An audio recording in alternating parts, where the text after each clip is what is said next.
ಕುರ್ಚಿ ಕಿಚ್ಚು ಅನ್ನೋದು ಕಾಂಗ್ರೆಸ್ನಲ್ಲಿ ಮತ್ತಷ್ಟು ತಾರಕಕ್ಕೇರಿದೆ. ಸಮುದಾಯದವರು ಸಿಎಂ ಆಗ್ಲಿ ಅನ್ನೋ ಆಸೆ ಸಹಜ ಅಂತ ಏಷ್ಯಾನೆಟ್ ಸುವರ್ಣ ನ್ಯೂಸ್ಗೆ ಕುಣಿಗಲ್ ಶಾಸಕ ರಂಗನಾಥ್ ಹೇಳಿಕೆ ಕೊಟ್ಟಿದ್ದಾರೆ. ಪುನರ್ರಚನೆ ಆದ್ರೆ ತುಮಕೂರಿಗೆ ಮತ್ತೊಂದು ಸ್ಥಾನ ಬೇಕು. ಬೀದಿಯಲ್ಲಿ ಮಾತಾಡಿ ಮನಸ್ಸಿಗೆ ಬೇಸರ ಮಾಡಬಾರದು. ವರಿಷ್ಠರು ತೆಗೆದುಕೊಳ್ಳೋ ತೀರ್ಮಾನಕ್ಕೆ ನಾವು ಬದ್ಧ ಅಂತ ರಂಗನಾಥ್ ಹೇಳಿಕೆ ಕೊಟ್ಟಿದ್ದಾರೆ. ಪುನರ್ರಚನೆ ಆದ್ರೆ ತುಮಕೂರಿಗೆ ಮತ್ತೊಂದು ಸ್ಥಾನ ಬೇಕು.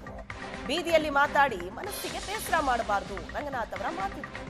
ಕುಣಿಗಲ್ ಶಾಸಕ ರಂಗನಾಥ್ ಕೊಟ್ಟಂತ ಹೇಳಿಕೆ. ಮತ್ತೆ ಶಾಸಕರಾದಂತಹ ಕುಣಿಗಲ್ ರಂಗನಾಥ್ ಅವರಿದ್ದಾರೆ. ಸದ್ಯದ ರಾಜಕೀಯ ಬೆಳವಣಿಗೆಗಳ ಬಗ್ಗೆ ಮಾತಾಡ್ತಾನೆ ಸರ್. ಒಂದಷ್ಟು ಜನ ಒಕ್ಕಲಿಗ ನಾಯಕರು ದೆಹಲಿಗೆ ಹೋಗಿದ್ರಿ, ಇನ್ನೊಂದಷ್ಟು ಜನ ಸತೀಶ್ ಜಾರಕಿಹೊಳಿ ಅವರ ಮನೆಯಲ್ಲಿ ಊಟಕ್ಕೆ ಸೇರಿದ್ರಿ. ಸಡನ್ ಆಗಿ ಸಿಎಂ ಸ್ಥಾನದ ಬದಲಾವಣೆ ಬಗ್ಗೆ, ಪವರ್ ಶೇರಿಂಗ್ ಬಗ್ಗೆ ಚರ್ಚೆಗಳು ಕೂಡ ಶುರುವಾಗೋದು ಸರ್. ಏನು ನಡೀತಿದೆ ಸರ್? ನಾಲ್ಕು ಗೋಡೆ ಮಧ್ಯೆ ಆಗುವಂಥ ಚರ್ಚೆಗಳನ್ನೆಲ್ಲ ಮಾಧ್ಯಮದ ಮೂಲಕ ಹೇಳಿಕೆ ಕೊಡುವಂಥದ್ದು ಸೂಕ್ತ ಅಲ್ಲ ಅನ್ನೋದು ಒಂದು ಕಡೆ ಆದರೆ, ಎರಡನೇದು ತಮಗೆ ಗೊತ್ತಿದ್ದಂತೆ ಈಗೇನು ಕ್ಯಾಬಿನೆಟ್ ರೀಶಫಲ್ ಆಗೋಂಥ ಹಿನ್ನೆಲೆಯಲ್ಲಿ ಅವಕಾಶವಿದ್ದಲ್ಲಿ ತುಮಕೂರು ಜಿಲ್ಲೆಗೆ ಒಂದು ಮಂತ್ರಿ ಸ್ಥಾನ ಕೊಡಿ ಅಂತ ಹೇಳಿ ನಿವೇದನೆ ಮಾಡಲಿಕ್ಕೆ ಹೋಗಿದ್ದಂಥದ್ದು. ಸರ್, ಈಗ ನಿಮ್ಮ ಪ್ರಕಾರ ಸಿಎಂ ಬದಲಾಗೋದು ಬೆಟರಾ ಅಥವಾ ಸಚಿವ ಸಂಪುಟ ಪುನರ್ರಚನೆ ಆಗೋದು ಒಳ್ಳೇದಾ ಅಂತ ಅನ್ಸುತ್ತೆ ಸರ್? ಅದು ಹೈಕಮಾಂಡ್ ಅವ್ರು ತೆಗೆದುಕೊಂಡಂಥ ನಿರ್ಧಾರ. ನೀವು ಸಿ ಎಂ ವಿಚಾರದಲ್ಲಿ ನಾನು ಮಾತಾಡ್ಕೊಡ್ದು ಅಂತ ಹೇಳಿ ನೋಟಿಸ್ ಕೊಟ್ಟಿದ್ದಾರೆ. ನಾನು ಅದಕ್ಕೆ ಏನು ನಮ್ಮ ಹೈಕಮಾಂಡ್ ಅವ್ರು ಕೊಟ್ಟಿರೋಂಥ ಸೂಚನೆ ಮೇರೆಗೆ ನಾನು ಏನು ಮಾತಾಡ್ಲಿಕ್ಕೆ ಹೋಗಲ್ಲ.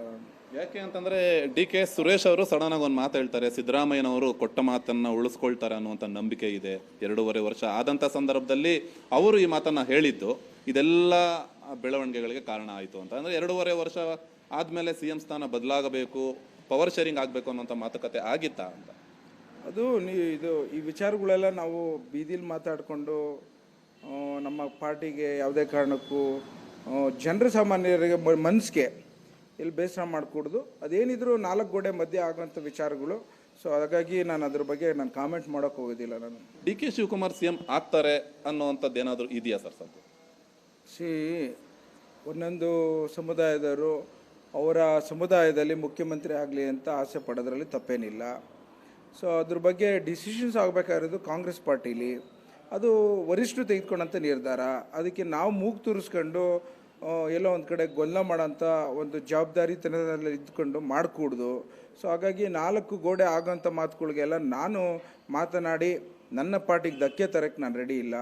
ಸೊ ಹಾಗಾಗಿ ಅದು ಏನಿದ್ರು ವರಿಷ್ಠರು ತೆಗೆದುಕೊಂಡಂಥ ತೀರ್ಮಾನಕ್ಕೆ ನಾವೆಲ್ಲ ಬದ್ರಿದ್ದೇವೆ ಅಂತ ಹೇಳಬಲ್ಲೆ. ನಾನು ಒಂದು ಆಶಾಭಾವನೆ ಇಟ್ಕೊಳ್ಬೋದಾ DK ಶಿವಕುಮಾರ್ ಮುಂದಿನ ದಿನದಲ್ಲಿ ಈ 2.5 ವರ್ಷಕ್ಕೆ ಅಥವಾ ಮುಂದಿನ 2028ಕ್ಕೆ ಸಿಎಂ ಆಗ್ತಾರೆ ಅಂತ?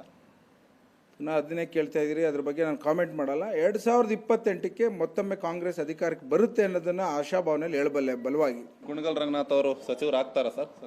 ನಾನು ಅದಕ್ಕೆ ಅಪೇಕ್ಷೆ ಪಡೋಷ್ಟು ಅರ್ಹನಿಲ್ಲ ಅನ್ನೋದನ್ನ ಪ್ರತಿ ಬಾರಿ ಹೇಳ್ತಾ ಇರ್ತೀನಿ.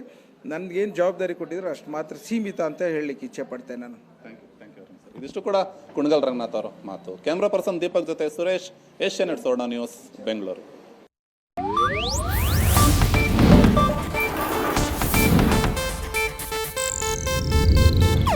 ಇದು ಏಷ್ಯಾನೆಟ್ ನ್ಯೂಸ್ ನೆಟ್ವರ್ಕ್ ಪ್ರಸ್ತುತಿ.